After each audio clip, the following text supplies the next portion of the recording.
ನೋಡಿ, ಯಾವುದೋ ಒಂದನ್ನು ಸಾಧನೆ ಮಾಡಬೇಕು ಅಂತ ಹೊರಟಾಗ ಒಂದಷ್ಟು ಆರಂಭಿಕ ಗೊಂದಲಗಳು, ಒಂದಷ್ಟು ಅಸಮಾಧಾನ, ಅಸಹನೆ ಎಲ್ಲವೂ ಕೂಡ ಸಹಜವೇ. ಆದರೆ ಹಿಂದೆ ಅಂಥದ್ದೇ ಘಟನೆಯಲ್ಲಿ ಆದ ತಪ್ಪನ್ನು ಸರಿಪಡಿಸ್ಕೊಳ್ದೆ ಹೋದರೆ ಮುಂದೆ ಗೆಲುವನ್ನು ಸಾಧಿಸೋದು ಹೇಗೆ? ಯಾಕೆ ಕಾರ್ಯಕ್ರಮದ ಪ್ರಾರಂಭದಲ್ಲೇ ಇಷ್ಟುದ್ದ ಭಾಷಣ ಅನ್ನೋದಕ್ಕೆ ಸ್ಪಷ್ಟವಾದ ಉತ್ತರ. ಲೋಕಸಭಾ ಚುನಾವಣೆಗೆ ಅಭ್ಯರ್ಥಿಗಳ ಆಯ್ಕೆಯ ವಿಚಾರದಲ್ಲಿ ಎರಡೂ ಪಕ್ಷದಲ್ಲಿ, ಇನ್ಫ್ಯಾಕ್ಟ್ 2+1 ಪಕ್ಷಗಳಲ್ಲಿ ಆಗ್ತಾ ಇರುವಂತಹ ಗೊಂದಲಗಳು. ಅವ್ರಿಗೆ ಕೊಟ್ರೆ ಇವ್ರಿಗೆ ಮುನ್ಸು, ಇವ್ರಿಗೆ ಕೊಟ್ರೆ ಅವ್ರಿಗೆ ಬೇಸರ, ಅಸಮಾಧಾನ ಅಸಮಾಧಾನ ಅಸಮಾಧಾನ. ಇದು ಹಿಂದೇನೂ ಇತ್ತು, ಮುಂದೇನೂ ಇರುತ್ತೆ. ಆದರೆ ನಾನು ಆಗ್ಲೇ ಹೇಳ್ದಾಗೆ ಹಿಂದಿದ್ದ ಅಸಮಾಧಾನಗಳನ್ನ ಶುರುವಲ್ಲೇ ಬಗೆಹರಿಸ್ಕೊಂಡು ಮುಂದೆ ಹೋಗೋದಕ್ಕೆ ಸಮನ್ವಯತೆಯನ್ನ ಸಾಧಿಸದೆ ಹೋದ್ರೆ ಅಂದ್ಕೊಂಡ ಟಾರ್ಗೆಟ್ ರೀಚ್ ಆಗೋದು ಹೇಗೆ? ಪ್ರಶ್ನೆ ಮಾಡಲೇಬೇಕು. ಮೂರು ಪಕ್ಷದ ವಕ್ತಾರರನ್ನ ಪ್ರಶ್ನೆ ಮಾಡಿ ಸದ್ಯಕ್ಕೆದ್ದಿರುವ ಗೊಂದಲಗಳಿಗೆ ಅವರ ಪಕ್ಷದಲ್ಲಿ ಹಚ್ತಾ ಇರುವ ಮುಲಾಮ್ ಯಾವುದು ಕಂಡುಕೊಳ್ಳೋ ಪ್ರಯತ್ನವನ್ನ ಇವತ್ತಿನ ಮಹಾಭಾರತ ಚರ್ಚಾ ಕಾರ್ಯಕ್ರಮದಲ್ಲಿ ಮಾಡ್ತಾ ಹೋಗೋಣ. ನಾನು ಸ್ಮಿತಾ ರಂಗನಾಥ್. ನಾನು ನಾಗೇಂದ್ರ ಬಾಬು. ಚರ್ಚೆಗೆ ಆಗಮಿಸಿದ್ದಾರೆ ಅತಿಥಿಗಳು, ಅವ್ರನ್ನ ಬರಮಾಡಿಕೊಳ್ತೀನಿ. ಈಗ ಪ್ರಮುಖವಾಗಿ ಕಾಂಗ್ರೆಸ್ನ ವಕ್ತಾರಾಗಿರುವಂಥ ರಾಮಕೃಷ್ಣ ಅವರು, JDSನ ವಕ್ತಾರಾಗಿರುವಂಥ ರಾಜುಗೌಡ ಅವರು ಹಾಗೂ BJP ವಕ್ತಾರರಾಗಿರುವಂಥ ಸುರಭಿ ಹೊದಿಗೆರೆ ಅವರು, ಎಲ್ರಿಗೂ ಕಾರ್ಯಕ್ರಮಕ್ಕೆ ಸ್ವಾಗತ. ಮೊದಲಿಗೆ BJP ಅವರಿಂದನೇ ಆರಂಭ ಮಾಡ್ತೀನಿ. ಸುರಭಿ ಅವರೇ, ಇನ್ನೂ ಟಿಕೆಟ್ ಅನೌನ್ಸ್ ಆಗಿಲ್ಲ, ಆಲ್ರೆಡಿ ಗೋ ಬ್ಯಾಕ್ ಅಭಿಯಾನಗಳು ಶುರುವಾಗ್ತಾ ಇದೆ. ಆ ಕ್ಷೇತ್ರದಲ್ಲಿ ಆ ಅಭ್ಯರ್ಥಿಗೆ ನೀವು ಕೊಡಲಿಲ್ಲ ಅಂತಾರೆ, ನಮ್ಮ ಕಡೆ ಕಳಿಸ್ಕೊಡಿ ಅಂತೇಳಿ ಮತ್ತೊಂದು ಕಡೆ ಏನಿದು ಗೊಂದಲಗಳು ಸೃಷ್ಟಿ ಆಗ್ತಾ ಇದೆ? ಅಲ್ಲ, ಡೆಫಿನೆಟ್ ಆಗಿ ಮತ್ತೊಂದು ಕಡೆ ಕಳಿಸ್ಕೊಡಿ ಅಂತ ಹೇಳ್ತಾರೆ. ಯಾಕಂದ್ರೆ ಅವರ ಮಿನಿಸ್ಟರ್ಸು ಓಪನ್ ಆಗಿ ಬಂದು ಹೇಳಿದ್ದಾರೆ, ನಮಗೆ ಕಂಟೆಸ್ಟ್ ಮಾಡೋದಕ್ಕೆ ಇಷ್ಟ ಇಲ್ಲ, ಆಸಕ್ತಿ ಇಲ್ಲ, ನಮ್ಮ ಕೈಲಿ ಆಗೋದಿಲ್ಲ ಅಂತ. ಹೌದು, ನಮ್ಮ ಪಕ್ಷದಲ್ಲಿ ಒಂದು ಪ್ರಾಸೆಸ್ ಇದೆ. ಆ ಪ್ರಾಸೆಸ್ ಮೂಲಕ ನಾವು ಯಾವ ಅಭ್ಯರ್ಥಿಗಳನ್ನು ಪಾರ್ಟಿ ಚೂಸ್ ಮಾಡತ್ತೋ, ಕಾರ್ಯಕರ್ತರ ಒಂದು ಏನು ಹೇಳ್ತಿದಾರೋ ಒಂದು ಕೇಳಿಸ್ಕೊಂಡು ಎಲ್ಲವನ್ನು ಲೆಕ್ಕ ಮಾಡಿ ಒಂದು ಡಿಸಿಷನ್ ಮಾಡ್ತಾರೋ, ಆ ಪ್ರಾಸೆಸ್ ನಡಿಬೇಕಾದಾಗ ಈ ಥರ ನಡೆಯುತ್ತೆ. ಆದರೆ ಕಾಂಗ್ರೆಸ್ ಪಕ್ಷದಲ್ಲಿ ಏನು ಅಧಿಕಾರ ಇದೆ ಅವರಿಗೆ? ಮಿನಿಸ್ಟರ್ಸ್ಗೆ ದೊಡ್ಡ ಕಂಟೆಸ್ಟ್ ಮಾಡೋದಕ್ಕೆ ಯಾವ ಸೀಟಲ್ಲೂ ಕಂಟೆಸ್ಟ್ ಮಾಡೋಕ್ಕೆ ಇಷ್ಟ ಇಲ್ಲ. ನಮ್ಮ ಗುರಿ ಇದು 28 ಸೀಟು ಗೆಲ್ಲಬೇಕು ಅನ್ನೋದು. ಅದು ಬಿಟ್ಟು ಯಾವ ಅಲಯನ್ಸಲ್ಲಿ ಇವರು ಪಾರ್ಟ್ನರ್ ಆಗಿದ್ದಾರೋ, ಇಂಡಿ ಅಲಯನ್ಸ್ನಲ್ಲಿ, ಅವರಲ್ಲಿ ಜನ ಬಿಟ್ಟು ಹೋಗ್ತಾ ಇದ್ದಾರೆ. ದಿನಕ್ಕೆ ದಿನ ಒಬ್ರು ಬಿಟ್ಟು ಹೋಗ್ತಾ ಇದ್ದಾರೆ. ರಾಹುಲ್ ಗಾಂಧಿ ಯಾವ ಪ್ರದೇಶಕ್ಕೆ ಹೋಗ್ತಾರೋ ಅಲ್ಲಿಂದ ಜನ ಬಿಟ್ಟು ಹೋಗ್ತಾರೆ, ಅಲ್ಲಿಂದ ಅವ್ರ ಅಲಯನ್ಸ್ ಪಾರ್ಟ್ನರ್ ಬಿಟ್ಟು ಹೋಗ್ತಾರೆ. ನಮ್ಮ ಈ ಸೆಲೆಕ್ಷನ್ ಪ್ರಾಸೆಸ್ಸು ನಡೀತಾ ಇದೆ. ಇನ್ನು ದಯವಿಟ್ಟು ಇದಕ್ಕೆ ನೀವು ಅಸ್ಯೂಮ್ ಮಾಡ್ಕೊಳ್ಳೋದು ಏನು ನೆಸೆಸರಿ ಇಲ್ಲ. ನಮ್ಮ ಪಕ್ಷದ ನಾಯಕರು ಕಾರ್ಯಕರ್ತರೊಂದಿಗೆ ಕೂತ್ಕೊಂಡು ಸರಿಯಾದ ಡಿಸಿಷನ್ ಅನ್ನು ಮಾಡ್ತಾರೆ. ಸೆಲೆಕ್ಷನ್ ಪ್ರಾಸೆಸ್ ಅಲ್ಲಿ ಅಡ್ಜಸ್ಟ್ಮೆಂಟ್ ಅನ್ನೋ ಆರೋಪ ಮತ್ತೆ ಬಂದ್ಬಿಡ್ತಲ್ಲ ಸಿದ್ದರಾಮಯ್ಯ ಅವ್ರ ಜೊತೆ. ಅದು ಸಿದ್ದರಾಮಯ್ಯ ಅವ್ರ ಜೊತೆ ಅಡ್ಜಸ್ಟ್ಮೆಂಟ್ ಮಾಡ್ಕೊಳ್ಳೋ ಮಾತೆಲ್ಲ ಬರ್ತಾ ಇದೆಯಲ್ಲ, ಇದೆಲ್ಲ ಊಹೆ ಪೂಹೆಗಳು. ಇದು ಯಾವುದೂ ನಿಜ ಅಲ್ಲ. ಇದು ಒಂದು ಮೀಡಿಯಾಗೆ ಮತ್ತೆ ಸಂಸದರಲ್ಲಿರೋದು. ನೋಡಿ, ಯಾವುದೇ ಆದಂತಹ ಡಿಸ್ಕಂಟೆಂಟ್ ಇದ್ರೂ ಅದನ್ನ ಹೇಗೆ ಸರಿಪಡಿಸ್ಬೇಕು, ವ್ಯತ್ಯಾಸಗಳು ಬರುತ್ತೆ. ಆಮೇಲೆ ಇಂತಹ ಹೇಳಿಕೆಗಳು ಬರಬಹುದು. ಆದರೆ ಯಾವುದೇ ನಮ್ಮ ಪಕ್ಷದಲ್ಲಿ ಇರುವಂತಹ ನಿಷ್ಠೆ, ಒಂದು ಎಲೆಕ್ಷನ್ ಕ್ಯಾಂಪೇನ್ ರನ್ ಮಾಡಬೇಕಾದಾಗ ಪ್ರತಿಯೊಬ್ಬ ಕಾರ್ಯಕರ್ತ ಬೂತಿಂದ ಹಿಡಿದು ಎಲ್ಲ ಕಾರ್ಯಕರ್ತರೊಂದಿಗೂ ಮಾತಾಡಿಕೊಂಡು ಎಲ್ಲಾನು ವೇ ಮಾಡಿಕೊಂಡು ನಮ್ಮದೇ ಆದಂತಹ ಪ್ರಾಸೆಸ್ ಇದೆ.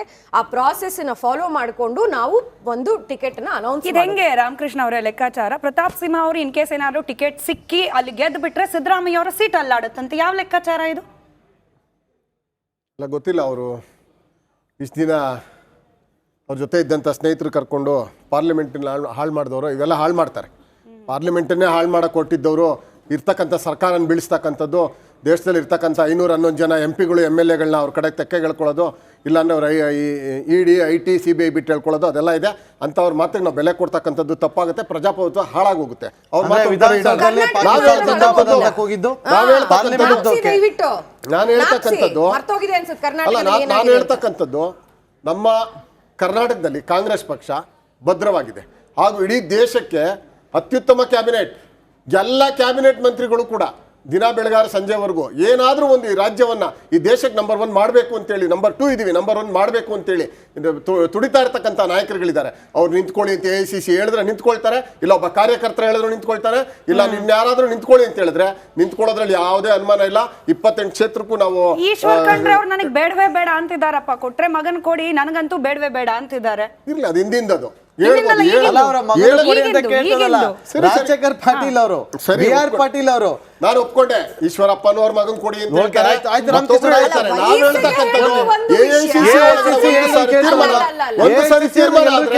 ತೀರ್ಮಾನ ಆದ್ರೆ ಎಲ್ಲರೂ ತಲೆ ಬಾಗ್ತೀವಿ. ಮತ್ತೆ ಯಾಕೆ ಇವತ್ತು ಅಸಮಾಧಾನಗಳು ಹೊರಬೀಳ್ತಾ ಇದೆ ತುಮಕೂರಲ್ಲಿ? ಸಮಾಧಾನ ಏನ್ ಬಂದಿದೆ? ಮುರಳೀಧರ್ ಆಲಾಪ್ ಅವ್ರು ಏನಂತ ಸ್ಟೇಟ್ಮೆಂಟ್ ಕೊಟ್ಟರು? ನಾನು ಸಮರ್ಥ ಇದ್ದೀನಿ, ಆಕಾಂಕ್ಷಿ ಅಲ್ಲ, ನಾನು ಸಮರ್ಥ ಇದ್ದೀನಿ ಅಂತ ಹೇಳಿ ಕರೆಕ್ಟ್ ಆಗಿ ಹೇಳಿದ್ದಾರೆ. ಒಂದೊಂದು ಕ್ಷೇತ್ರಕ್ಕೆ 10 ಜನ ಸಮರ್ಥರಾಗಿರ್ತಕ್ಕಂಥ ನಾಯಕರುಗಳಿದ್ದಾರೆ. ಕಡೆಗೆ ಇನ್ನೂ ಒಂದು ಹೇಳಿದ್ದಾರೆ ಹಾಲಪ್ಪನವರು, ನೀವು ಮುಂದಿಂದ ಹೇಳ್ತಾ ಇಲ್ಲ, ನೀವು ಹಾಲಪ್ಪನವರು ಹೇಳಿದ್ದಾರೆ.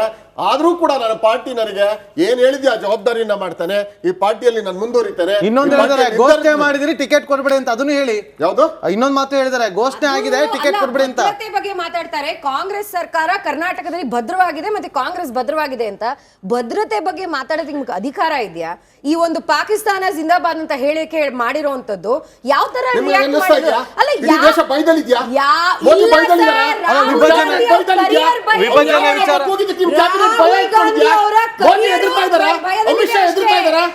ನಮ್ಮ ದೇಶ ಯಾರಿಗೂ ಎದುರಲ್ಲ. ಯಾವನೊಬ್ಬ ಸ್ಲೋಗನ್ಗೆ ಯಾರು ಎದುರ್ಕೊಳ್ಳೋದಿಲ್ಲ. ನಿಮಗೆ ಎದುರ್ತಿಲ್ಲ. ಮೂರತ್ತು ಊಟ ಆಗೋಗಿದೆ. ಬರೀ ಪಾಕಿಸ್ತಾನ ಹೆಸರು ಹೇಳ್ಕೊಳ್ಳೋಂಥದ್ದೇ ನಿಮ್ಮ ಜೀವನ. ಪಾಕಿಸ್ತಾನ ಹೆಸರು ಹೇಳಿದ್ರೆ ನಿಮ್ ಬ್ಲಡ್ ಚಲನೆ ಆಗೋದಿಲ್ಲ. ಪಾಕಿಸ್ತಾನ ಹೆಸರು ಹೇಳ್ದೆ ಹೋದ್ರೆ ಜೀವನ ನಡೆಯೋದಿಲ್ಲ. ರಾಮಕೃಷ್ಣ ಅವರೇ ಯಾವನೋ ಒಬ್ಬ ರಾಜಕೀಯ ನಡೆಯೋದಿಲ್ಲ. ಹೊರದೇಶಕ್ಕೆ ಹೋದ್ರೆ ಮುಸ್ಲಿಮರು ತಕ್ಕೊಂಡ್ಬರ್ತೀರಾ, ಇಲ್ಲಿ ದ್ವೇಷ ಮಾಡ್ತೀರಾ ನೀವು. ನಿಮ್ಮ ಪ್ರಧಾನಿಗಳು ಇಡೀ 150 ದೇಶಕ್ಕೆ ಹೋಗ್ತಾರೆ, 60 ದೇಶ ಮುಸ್ಲಿಂ ದೇಶಕ್ಕೆ ಹೋದ್ರೆ ಅವ್ರನ್ನ ತಕ್ಕೊಂಡ್ಬರ್ತೀರಾ, ಇಲ್ಲಿ ವಿಷ ಸಾರ್ತೀರಾ ನೀವು. ನಿಮ್ದು ಅದೇ ಪಾಲಿಸಿ ನಿಮ್ದು. ಯಾರ ಒಂದು ಸ್ಲೋಗನ್ ಇಷ್ಟ ಎದುರ್ತೀರಲ್ರಿ, ಯಾವನ ಅನಾಗರಿಕ ಸ್ಲೋಗನ್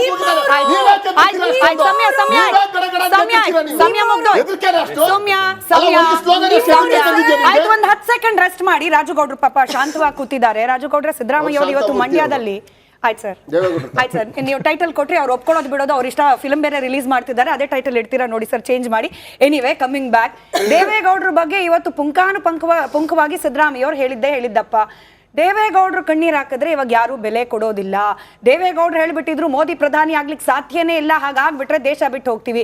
ಇವಾಗ ಸಿದ್ಧಾಂತ ಬಿಟ್ರು, ರಾಜಕೀಯ ಬದ್ಧತೆ ಬಿಟ್ರು, ಹೋದ್ರು ಮೋದಿ ಜೊತೆ ಕೈ ಜೋಡಿಸಿದ್ರು, ಸ್ವಂತ ಬಲದಲ್ಲಿ ಗೆಲ್ಲೋಕ್ ಸಾಧ್ಯನೇ ಇಲ್ಲ ಅಂತ ಚಾಲೆಂಜ್ ಹಾಕ್ತಾರೆ ಸಿದ್ದರಾಮಯ್ಯ ಅವರು. ಸಿದ್ದರಾಮಯ್ಯನವ್ರಿಗೆ ಇವಾಗ ಡೆಸ್ಪ್ರೆಷನ್ ಶುರುವಾಗಿದೆ.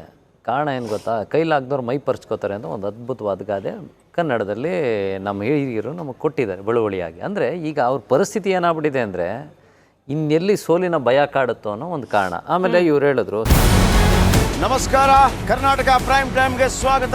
ನಾನು ಜಯಪ್ರಕಾಶ್ ಶೆಟ್ಟಿ. ಇಡೀ ಕರ್ನಾಡು ಇವತ್ತು ರೆಬೆಲ್ ಆಗಿ ನಿಂತಿದೆ. ಈ ಹಗರಣಗಳನ್ನು ಸದನದಲ್ಲಿ ಪ್ರಸ್ತಾಪ ಮಾಡಲು ಕೂಡ ಕಾಂಗ್ರೆಸ್ ಹಿಂದೇಟು ಹಾಕಿದ್ದೇಕೆ? ನಿಮ್ಗೆ ಸಂಬಳ ಅದಕ್ಕೆ, ನಿಮಗೆ ವಾಹನ ಅದಕ್ಕೆ, ನಿಮಗೆ ವೆಪನ್ ಅದಕ್ಕೆ, ನೀವು ಅದನ್ನು ಸೆರೆ ಹಿಡಿಬೇಕಾಗಿತ್ತು. ನೀವು ವಿದ್ಯುತ್ ಬರ ಇದೆ ಅಂತ ಹೇಳ್ತಾ ಇದ್ದೀರಿ, ಎಲ್ಲಿ ಬರ ಇದೆ ನೀವು ಹೇಳಬೇಕು. ಪಾಕಿಸ್ತಾನ್ ಆಕ್ಯುಪೈಡ್ ಕಾಶ್ಮೀರ್ ಅದು ಎಂದೆಂದಿಗೂ ನಮ್ಮದು. 40 ಮೆಷಿನ್ಗಳು ತಂದಿತ್ತು ನೋಟ್ ಎಣಿಸುವುದಕ್ಕೆ, ಅದೇ ಹಾಳಾಯಿತು. ಮಥುರಾದ ಗಲಾಟೆ ಇದೆಯಲ್ಲ, ಅದು ಸ್ಥಳೀಯವಾಗಿ ಕೂತು ಪರಿಹರಿಸಬಹುದಾದಂಥ ಕಾನೂನಿದೆ. ಗ್ಯಾರಂಟಿ ಯೋಜನೆಯಿಂದ ನಷ್ಟ ಆಗಿದೆ, ಲಾಭ ಆಗಿದೆ, ದಯವಿಟ್ಟು ಹೇಳಿ. Dawood Ibrahim most wanted criminal ಯಾವಾಗಾದ ಅಂದರೆ ಇಲ್ಲಿ ತನಕ ಭಾರತ ದೇಶದಲ್ಲಿ ಓರ್ವ ದಲಿತ ಪ್ರಧಾನಿಯಾದಂಥ ಇತಿಹಾಸವೇ ಇಲ್ಲ. ರಿಪಬ್ಲಿಕ್ ವರ್ಲ್ಡ್ ಆಪ್ ಇದು ಕೇವಲ ಅಪ್ಲಿಕೇಶನ್ ಅಲ್ಲ, ಸಮಗ್ರ ಸುದ್ದಿಗಳ ಸಂಪರ್ಕ ಮಾರ್ಗಕ್ಕೆ ಕ್ರಾಂತಿಕಾರಿ ಬದಲಾವಣೆ. ರಿಪಬ್ಲಿಕ್ ವರ್ಲ್ಡ್ ಆಪ್ ಕೇವಲ ಸುದ್ದಿ ಅಪ್ಲಿಕೇಶನ್ ಅನ್ನ ಪರಿಚಯ ಮಾಡ್ತಾ ಇಲ್ಲ, ಬದಲಾಗಿ ಡಿಜಿಟಲ್ ಸುದ್ದಿ ಬಳಕೆಯ ಹೊಸ ಯುಗಕ್ಕೆ ನಾಂದಿ ಹಾಡ್ತಾ ಇದೆ. ಇದೊಂದು ಬ್ರೇಕಿಂಗ್ ನ್ಯೂಸ್, ಪ್ರಭಾವಶಾಲಿ ಕಾರ್ಯಕ್ರಮಗಳಿಗೆ ಗಟ್ಟಿಯಾದ ವೇದಿಕೆ. ರಿಪಬ್ಲಿಕ್ ವರ್ಲ್ಡ್ ಅಪ್ಲಿಕೇಶನ್ ಈಗ ಲೈವ್ ಆಗಿದೆ. ಗೂಗಲ್ ಪ್ಲೇ ಸ್ಟೋರ್ ಮತ್ತು ಆಪಲ್ ಆಪ್ ಸ್ಟೋರ್ ಎರಡರಲ್ಲೂ ಲಭ್ಯವಿದೆ. ಈಗಲೇ ಡೌನ್ಲೋಡ್ ಮಾಡಿ.